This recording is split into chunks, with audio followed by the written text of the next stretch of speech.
Hello, everyone. Welcome to the Newsbrowse News broadcast. According to a report by NPR, Israel and Lebanon reached a provisional ceasefire agreement during talks in Washington.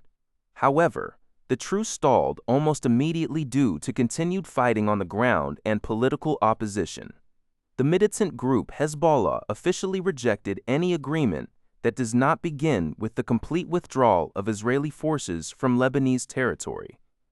This development has also complicated hopes for a wider diplomatic breakthrough between the United States and Iran, as Iran maintains it will not agree to a separate ceasefire unless the conflict in Lebanon is resolved. Meanwhile, violence escalated in southern Lebanon, where a mortar attack near Marjane killed one UNIFIL peacekeeper and wounded others. A United Nations source suggested the mortars originated from Hezbollah forces.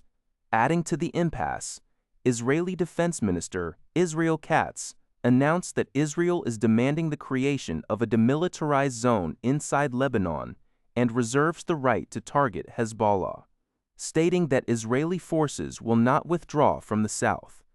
Lebanese President Joseph Aoun remarked that the ceasefire could take effect within 24 hours of approval by all concerned parties, but a breakthrough remains unlikely without Hezbollah's consent. According to a report by Thai Sounds, Reuters has revealed that Taiwan plans to expand its anti-ship missile stockpile to over 1,800 by early 2029 to boost its combat endurance and counter the threat of blockade or invasion from China. This massive stockpile is a key component of Taiwan's asymmetric warfare strategy, which leverages cost-effective but highly lethal weapons to offset China's military superiority. The projected arsenal will consist of approximately 850 U.S.-supplied Harpoon missiles and more than 1,000 domestically produced Xiongfeng Dubs in the third missiles. Military analysts suggest that this deployment will create a high-density kill zone in the Taiwan Strait, aimed at severely damaging invading fleets rather than attempting to destroy the entire Chinese Navy. Furthermore, drawing lessons from Ukraine's success in the Black Sea and Iran's resilience under airstrikes, Taiwan is actively enhancing its defensive readiness. To effectively coordinate these assets, Taiwan's military will formally establish a new littoral combat command on July 4 to integrate coastal radars, anti-ship missiles, and unmanned aerial vehicles into a unified resilient defense force. According to a report by the Epoch Times, U.S. federal agents executed a pre-dawn raid on a $35 million coastal mansion in Newport Beach, California, resulting in the arrest of 63-year-old Jamshid Ghomi. Ghomi, a dual U.S.-Iranian citizen, is the founder and CEO of Tehran-based computer network company Faraz Pardaz Riende Hako Limited, FPR. He faces federal charges for conspiracy to violate the International Emergency Economic Powers Act. Prosecutors allege that over the past decade, Ghomi smuggled more than 250 tons of restricted U.S. network, security, and encryption technologies to Iran. These devices reportedly flowed to hundreds of Iranian companies and government agencies, including sanctioned military organizations and the Atomic Energy Organization of Iran, which oversees the regime's nuclear programs.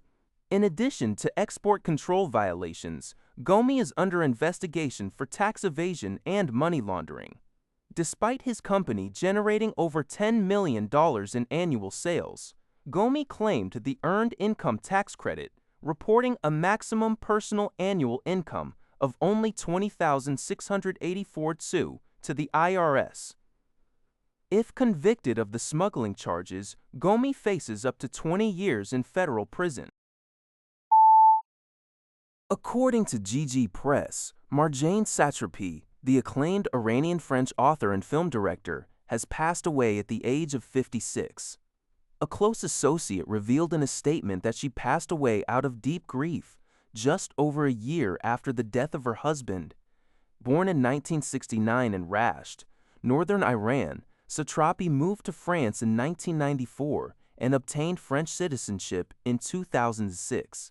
She was a vocal critic of the Iranian political regime dominated by Islamic clerics.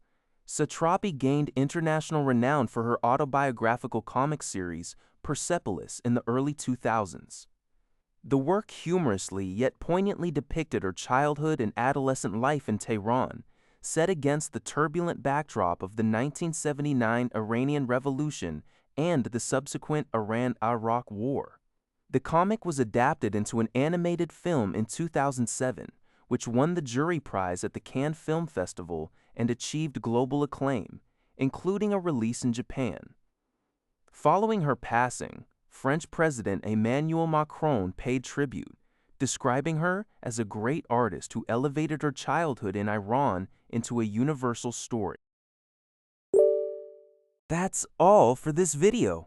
Thank you for watching. See you in the next video.